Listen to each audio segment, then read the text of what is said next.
नमस्कार। दिन भर की बड़ी खबरों में आपका स्वागत है। मैं हूं परवीन शेख और इस बुलेटिन की बड़ी खबरों पर चर्चा से पहले आइए देखते हैं सुर्खियां। अस्पताल में है सोनिया गांधी। राहुल ने ईडी से मांगा पूछताछ के लिए 3 दिन का और वक्त। 3 दिन तक ईडी कर चुकी है पूछताछ। राहुल ने सोमवार तक के लिए मांगा वक्त। जम्मू कश्मीर के 2 दिवसीय दौरे पर पहुंचे राजनाथ सिंह। राज्य में जल्द ही चुनाव कराने के मिल रहे हैं संकेत। सीमांकन को लेकर रिपोर्ट हो चुकी है फाइनल। केंद्र की मोहर लगने के साथ ही शुरू हो जाएगी चुनाव की तैयारियां। मनी लॉन्ड्रिंग मामले को लेकर सुप्रीम कोर्ट में दायर की गई जनहित याचिका में महाराष्ट्र सरकार में मंत्री नवाब मलिक और दिल्ली के मंत्री सत्येंद्र जैन को मंत्री पद से बर्खास्त करने की गई मांग। दोनों ही हैं जेल में बंद।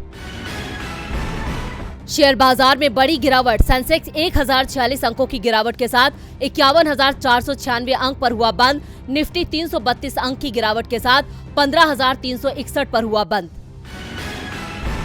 तो ये थी सुर्खियां। आइए आप बात करते हैं आज की सबसे बड़ी खबर की। मोदी सरकार के खिलाफ युवाओं का गुस्सा फूट पड़ा है।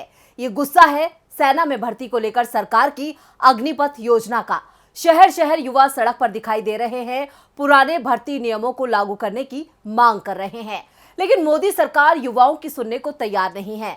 सरकार और युवाओं के बीच तेज होते टकराव पर हम करेंगे विस्तार से चर्चा। इसके साथ ही बात करेंगे राहुल गांधी के खिलाफ ईडी की कार्रवाई और कांग्रेस नेताओं पर दिल्ली पुलिस की सख्ती को लेकर फूटे कांग्रेस कार्यकर्ताओं के गुस्से की। जानेंगे यूपी में बुलडोजर को लेकर चल रही सियासत और इसका निशाना बन रहे अल्पसंख्यकों को लेकर क्या निर्देश दिए सुप्रीम कोर्ट ने। साथ में बात करेंगे राजस्थान में वसुंधरा की नाराजगी ने क्यों उड़ा दी है बीजेपी की नींद। बात कर्नाटक एमएलसी चुनावों की भी होगी। इसके अलावा और भी दूसरी खबरों से हम आपको करवाएंगे रूबरू। लेकिन आइए बढ़ते हैं अपनी आज की सबसे बड़ी खबर की ओर।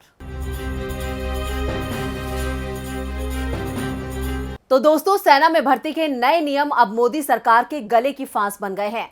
2 साल से भर्ती बंद चल रही थी, जिसको अभी तक शुरू नहीं किया गया है, लेकिन सरकार ने वादा जरूर कर दिया है कि इसे जल्द ही शुरू किया जाएगा। लेकिन सेना में भर्ती पहले की तरह परमानेंट नहीं होगी, बल्कि 4 साल की नौकरी दी जाएगी। इसके लिए सरकार अग्निपथ योजना लाई, जिससे अग्निवीर पैदा करने की बात मोदी सरकार कर रही है।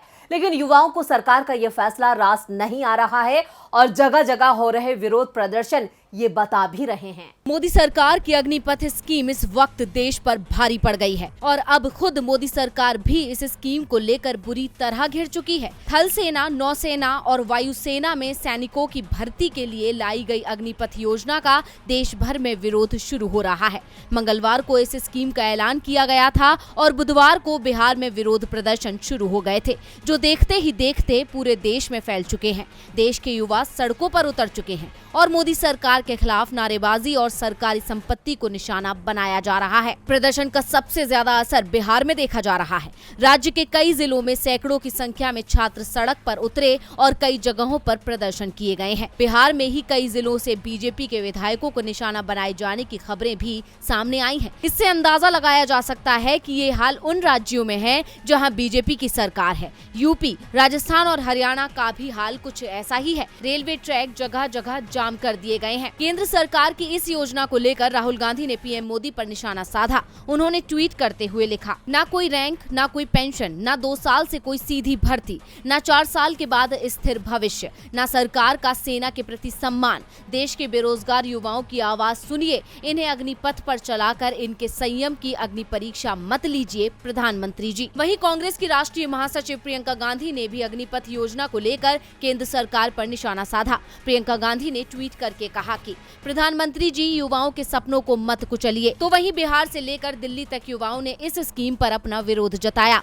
दिल्ली एनसीआर में छात्रों ने सड़कों पर जाम लगा दिया। वहीं दिल्ली के नागलोई इलाके में छात्रों ने रेलवे ट्रैक जाम कर दिया। अग्निपथ योजना के खिलाफ छात्रों के प्रदर्शन के चलते कई ट्रेनें प्रभावित हुई हैं। मध्य प्रदेश के ग्वालियर में भी छात्रों ने हंगामा किया। फिलहाल इस योजना को लेकर मोदी सरकार तो बैकफुट पर है और देश अग्निपथ पर चल रहा है।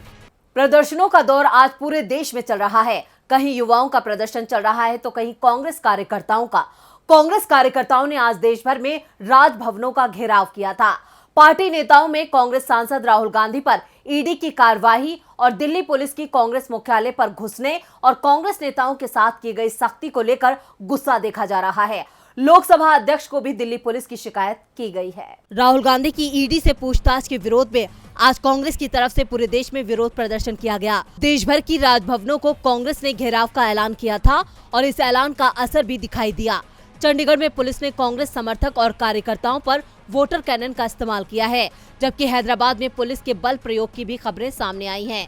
जम्मू में कांग्रेसी कार्यकर्ताओं ने प्रदर्शन किया। कांग्रेसी कार्यकर्ताओं के जम्मू में राजभवन के घेराव से पहले ही पुलिस ने पूरे कांग्रेस दफ्तर के आसपास बैरिकेडिंग की और कांग्रेसी कार्यकर्ताओं को राजभवन की तरफ जाने से रोक दिया।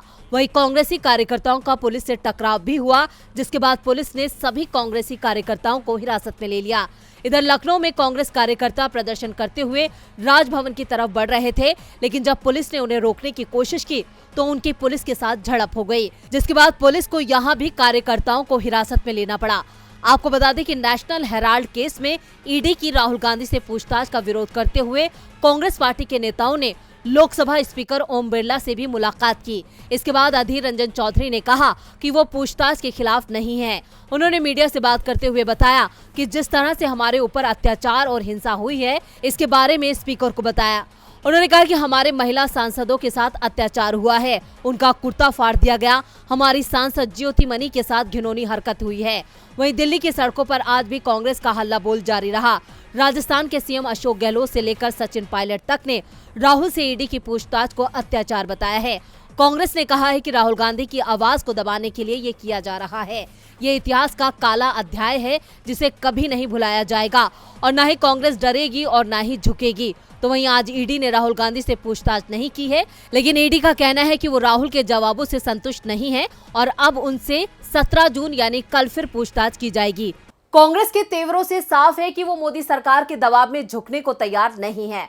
मोदी सरकार के खिलाफ प्रदर्शनों का ये सिलसिला और तेज किया जाएगा। एक ओर तो देश भर में प्रदर्शन चल रहे हैं, तो दूसरी ओर यूपी में प्रदर्शन करने वालों के घरों पर बुलडोजर चलाया जा रहा है। योगी सरकार के इस बुलडोजर अभियान को लेकर सुप्रीम कोर्ट में आज सुनवाई हुई। सुनवाई के दौरान योगी सरकार से कोर्ट ने जवाब तलब कर लिया है। पैगंबर मोहम्मद को लेकर बीजेपी की पूर्व प्रवक्ता नुपुर शर्मा ने विवादित बयान दिया था, जिसके बाद उनकी गिरफ्तारी की मांग तेज हो गई और नुपुर का विरोध शुरू हो गया। लेकिन नुपुर पर कोई एक्शन लेने की बजाय सरकार ने उन लोगों के खिलाफ एक्शन लिया जिन्होंने नुपुर के खिलाफ विरोध किया। योगी सरकार ने बुलडोजर कार्रवाई शुरू कर दी। मुख्य आरोपी जावेद सहित कई लोगों के घर तोड़ दिए। कानून और नियमों की धड़ल्ले से धज्जियां उड़ाते हुए सरकार की ये कार्रवाई बदस्तूर जारी है। वहीं ये मामला अब सुप्रीम कोर्ट पहुंच गया और योगी सरकार की बुलडोजर कार्रवाई के फैसले के खिलाफ जमीयत उलेमा ए हिंद की तरफ से दी गई याचिका पर सुप्रीम कोर्ट में आज सुनवाई हुई। सुनवाई के दौरान योगी सरकार पर सख्त होते हुए कोर्ट ने पूछा कि इसमें क्या कानूनी प्रक्रिया हुई। सुप्रीम कोर्ट ने यूपी सरकार से ये साफ कहा कि कोई भी तोड़फोड़ की कार्रवाई कानून की प्रक्रिया के अनुसार हो। राज्य को सुरक्षा सुनिश्चित करनी चाहिए। ऐसी भी रिपोर्ट है कि ये बदले की कार्रवाई है। ये सही भी हो सकती है और गलत भी। अगर इस तरह के विध्वंस किए जाते हैं, कम से कम जो कुछ किया जा रहा है वो कानून की प्रक्रिया के अनुसार होना चाहिए। सुप्रीम कोर्ट ने दो टूक कहा कि सब कुछ निष्पक्ष दिखना चाहिए। हम उम्मीद करते हैं कि अधिकारी कानून के अनुसार कार्य करेंगे। इस मामले में सुप्रीम कोर्ट ने यूपी सरकार को नोटिस जारी किया है और 3 दिनों में जवाब मांगा है। फिलहाल बुलडोजर रोकने के लिए कोई अंतरिम आदेश नहीं दिया गया है। वहीं अब इस मामले की सुनवाई मंगलवार को होगी। हालांकि योगी सरकार की तरफ से कोर्ट में अपनी सफाई पेश करने की कोशिश भी की गई और उन पर लगे सभी आरोपों को गलत बताया। अब अगली सुनवाई में सरकार की तरफ से क्या जवाब दिया जाता है, इसका इंतजार है। योगी सरकार कोर्ट में फंसती दिख रही है। 3 दिन से उसे पूरी कार्रवाई के बारे में बताना है। अगर किसी के घर पर बुलडोजर चलाना है तो उसे बताना होगा, पूरा मौका देना होगा, कानूनी प्रक्रिया का पालन करना होगा। कोर्ट के सवालों से यूपी की बीजेपी सरकार मुश्किल में दिख रही है, तो राजस्थान में पार्टी की नेता वसुंधरा राजे सिंधिया ने उसकी परेशानी अलग से बढ़ा दी है। राजस्थान में अगले साल विधानसभा चुनाव हैं, ऐसे में वसुंधरा की नाराजगी बीजेपी पर भारी पड़ सकती है। राजस्थान में अगले साल चुनाव हैं। राज्य में विधानसभा चुनाव लोकसभा चुनाव से 4 महीने पहले ही होने हैं, इसलिए विधानसभा चुनावों का असर 2024 के लोकसभा चुनावों पर भी दिखाई देगा, जिसे लेकर बीजेपी में चिंता दिख रही है। एक और बीजेपी लगातार चुनाव दर चुनाव हार रही है, तो दूसरी ओर राज्य में कांग्रेस लगातार मजबूत होती जा रही है। सीएम अशोक गहलोत और सचिन पायलट के बीच टकराव तो चल रहा है, लेकिन इस टकराव का प्रभाव पार्टी के प्रदर्शन पर नहीं दिख रहा है। हाल ही में हुए राज्यसभा चुनावों में भी कांग्रेस ने ये बता दिया कि वो राज्य में मजबूत बनी हुई है, तो दूसरी ओर बीजेपी की गुटबाजी लगातार उसे हार की ओर धकेल रही है। बीजेपी की गुटबाजी के चलते ही सुभाष चंद्रा को राज्यसभा चुनाव में हार मिली। पार्टी की विधायक ने क्रॉस वोटिंग कर कांग्रेस को वोट दे दिया। राज्यसभा चुनावों में मिली हार और आगे की तैयारियों को लेकर जब कोटा में बीजेपी की प्रदेश कार्य समिति की बैठक बुलाई गई तो इसमें भी जमकर हंगामा हुआ। वसुंधरा समर्थकों का आरोप है कि उन्हें बैठक में शामिल होने से रोका गया। बैठक स्थल पर बीजेपी कार्यकर्ता आपस में भिड़ गए, जिससे नाराज वसुंधरा राजे सिंधिया बिना भाषण दिए ही बैठक छोड़कर चली गई। इसके बाद वो अपने चुनाव क्षेत्र झालरापाटन पहुंची और कार्यकर्ताओं से मुलाकात की। राजस्थान बीजेपी में पड़ी इस फूट ने पार्टी के केंद्रीय नेतृत्व को भी मुश्किल में डाल दिया है। वसुंधरा को मनाने की कोशिशें तो हो रही हैं, लेकिन पार्टी ने यह साफ कर दिया है कि विधानसभा चुनाव पीएम मोदी के नाम पर लड़ा जाएगा, जबकि वसुंधरा समर्थक अभी तक इसके लिए तैयार नहीं हैं। राज्य बीजेपी प्रभारी अरुण सिंह भी वसुंधरा को मनाने में सफल नहीं हो पा रहे हैं। इसलिए अब दावा किया जा रहा है कि बीजेपी अब वरिष्ठ केंद्रीय मंत्री को राजस्थान का प्रभार सौंप सकती है। दावा किया जा रहा है कि नितिन गडकरी या फिर राजनाथ सिंह को राजस्थान का प्रभार दिया जा सकता है। गडकरी और राजनाथ से वसुंधरा के व्यक्तिगत संबंध भी अच्छे हैं। ऐसे में क्या वसुंधरा को झुका पाएगा बीजेपी का केंद्रीय नेतृत्व, या फिर वसुंधरा की नाराजगी के चलते राजस्थान में बीजेपी होगी कमजोर? बीजेपी की परेशानी हर जगह दिखाई दे रही है। राजस्थान में बगावत को लेकर चिंता है तो कर्नाटक में जनता का फैसला बीजेपी की चिंता बढ़ा रहा है। कर्नाटक में एमएलसी की 4 सीटों के लिए चुनाव हुए थे। सबसे बड़ी बात तो ये कि इन सीटों के लिए पूरे राज्य में मतदान हुआ, क्योंकि ये सीटें स्नातक और शिक्षक वर्ग की थीं। तो क्या रहा परिणाम जिससे बढ़ गई है बीजेपी की चिंता? देखिए ये रिपोर्ट। कर्नाटक में स्नातक और शिक्षक वर्ग की 2-2 सीटों के नतीजे घोषित कर दिए गए हैं। 4 में से कांग्रेस और बीजेपी दोनों को 2-2 सीटों पर जीत मिली है, जबकि जेडीएस खाता तक नहीं खोल पाया है। जेडीएस पिछली बार जीती अपनी दोनों सीटें हार गया है। चुनाव परिणाम भले ही 2-2 दिख रहा हो, लेकिन इन परिणामों ने बीजेपी की चिंता बढ़ा दी है, क्योंकि चारों सीटों पर बीजेपी को कांग्रेस से सिर्फ टक्कर ही नहीं मिली, बल्कि कांग्रेस ने बीजेपी के गढ़ में सेंध लगा दी है। बीजेपी की सबसे बड़ी चिंता उत्तर पश्चिम शिक्षक चुनाव क्षेत्र में मिली हार बन गई है। यहाँ बीजेपी के युवा नेता अरुण शाहपुर को कांग्रेस उम्मीदवार पूर्व मंत्री प्रकाश हुक्केरी ने हरा दिया है। उत्तर पश्चिम कर्नाटक में 33 विधानसभा सीटें आती हैं, जिनमें से 22 पर बीजेपी का कब्जा है। यहाँ लिंगायत समुदाय का पंचमसाली पंथ का जबरदस्त प्रभाव है, जो अब तक बीजेपी का मजबूत वोट बैंक माना जाता था। लेकिन येदियुरप्पा को सीएम पद से हटाए जाने के बाद से ही ये भगवा पार्टी से नाराज चल रहा है, और ये नाराजगी एमएलसी चुनावों के परिणामों में दिखाई भी दे गई है, जब बीजेपी का उम्मीदवार हार गया। इस हार से सीएम बसवराज बोम्मई भी चौंक गए हैं, क्योंकि बीजेपी इस सीट पर अपनी जीत तय मानकर चल रही थी। उत्तर पश्चिम स्नातक निर्वाचन क्षेत्र में भाजपा उम्मीदवार हनुमत निरानी ने कांग्रेस उम्मीदवार सुनील सांका को बड़े अंतर से हराया है। पश्चिम शिक्षक चुनाव क्षेत्र से बसवराज होराट्टी ने जीत हासिल की है। होराट्टी हाल ही में जेडीएस छोड़कर बीजेपी में शामिल हुए थे। चुनाव परिणामों के बाद से कांग्रेस कैंप में उत्साह दिखाई दे रहा है, क्योंकि कांग्रेस के पास अभी सिर्फ 1 सीट थी, उसने 1 सीट बीजेपी से छीन ली है। वहीं दूसरी ओर सत्ता में होने के बावजूद बीजेपी को अपने ही गढ़ में हार मिली है। इसके बाद से बीजेपी ने चुनाव परिणामों को लेकर मंथन शुरू कर दिया है।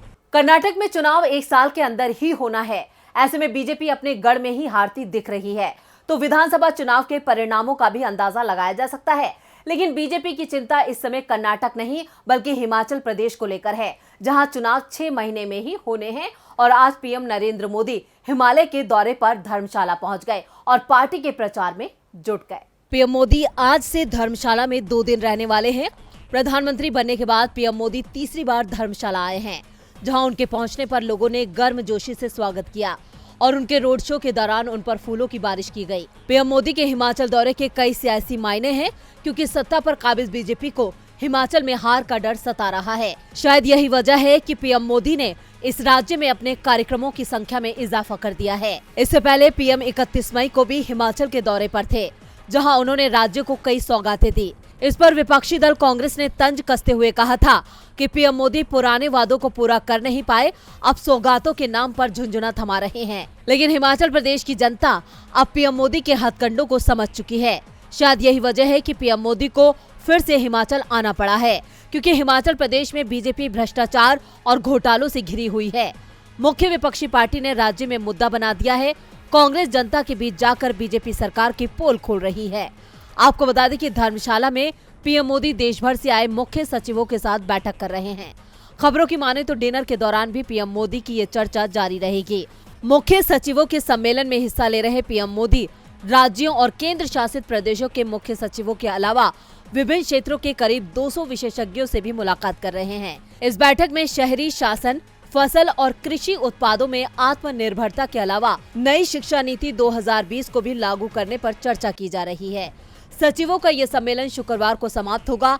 आज रात पीएम मोदी धर्मशाला में ही रुकेंगे, लेकिन पीएम मोदी के इस दौरे पर कांग्रेस ने निशाना साधते हुए कहा कि पीएम मोदी ने अब तक राज्य के लिए किसी बड़े राहत पैकेज का ऐलान नहीं किया है, जिसको लेकर जनता उनसे नाराज है। ऐसे में देखना होगा कि पीएम मोदी की ये मेहनत रंग लाती है या फिर बाजी कांग्रेस जीतती है। और बुलेटिन के आखिर में बात शुक्रवार को लेकर मुंबई पुलिस की तैयारी की। बीजेपी की पूर्व प्रवक्ता नुपुर शर्मा के विवादित बयान पर बवाल अब भी जारी है। बीते शुक्रवार को जुमे की नमाज के बाद देश भर में हुए विरोध प्रदर्शनों के बाद मुंबई पुलिस अभी से एक्शन में आ गई है। कल जुमे की नमाज को लेकर पुलिस ने अभी से तैयारियां कर ली हैं। साथ ही मुस्लिम समाज से विरोध प्रदर्शन से बचने की अपील की है।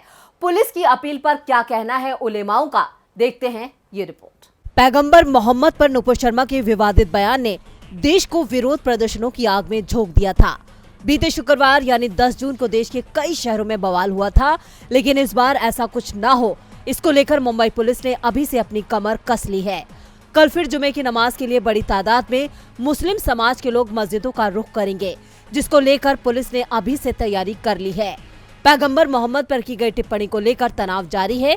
इस बीच मुंबई पुलिस के अधिकारियों ने उलेमाओं से मुलाकात की है। पुलिस की ये मुलाकात मुंबई के नागपाड़ा के पास बिलाल मस्जिद में हुई। बैठक के बाद मौलाना सैयद मोइनुद्दीन अशरफ ने कहा कि वो प्रदर्शनों में शामिल नहीं होंगे। पुलिस की बात से सहमत होते हुए उन्होंने कहा, हमने पहले देखा कि प्रदर्शन हिंसक हो जाते हैं, इसलिए हम ऐसे किसी प्रदर्शन में हिस्सा लेने से बचेंगे। हम प्रकाश अंबेडकर से विरोध प्रदर्शन वापस लेने की अपील करते हैं। उन्होंने हमेशा मुस्लिम समुदाय का समर्थन किया है। हमने लोगों से नुपुर शर्मा के खिलाफ पुलिस शिकायत जैसी कानूनी कार्रवाई करने के लिए कहा है। पैगंबर पर टिप्पणी के खिलाफ वंचित बहुजन अघाड़ी के प्रमुख और बाबा साहेब अम्बेडकर के पोते प्रकाश अंबेडकर ने बड़े प्रदर्शन की योजना बनाई है। खबरों की माने तो वो शुक्रवार को नमाज के बाद 17 जून को विरोध जताने की तैयारी कर रहे हैं, जबकि उलेमाओं ने ये मांग की है कि पैगंबर मोहम्मद पर टिप्पणी के खिलाफ नुपुर शर्मा को गिरफ्तार किया जाना चाहिए। रजा एकेडमी के मौलाना सईद नूरी ने कहा, मैंने नुपुर शर्मा के खिलाफ शिकायत दर्ज कराई है, उन्हें अलग अलग मामलों में समन भेजा है। हम उनकी गिरफ्तारी की अपील करते हैं। खास बात यह है कि पुलिस ने ये साफ किया है कि उन्होंने BVA की प्रदर्शन की योजना को अनुमति नहीं दी है। तो वहीं मुस्लिम उलेमाओं ने पुलिस का साथ देने की बात कही है। ऐसे में कल होने वाली जुमे की नमाज से पहले और बाद में भी मुंबई पुलिस अलर्ट पर रहेगी, जिससे किसी भी तरह की घटना से तुरंत निपटा जा सके। तो आज इस बुलेटिन में बस इतना ही। देखते रहिए DB लाइव। नमस्कार।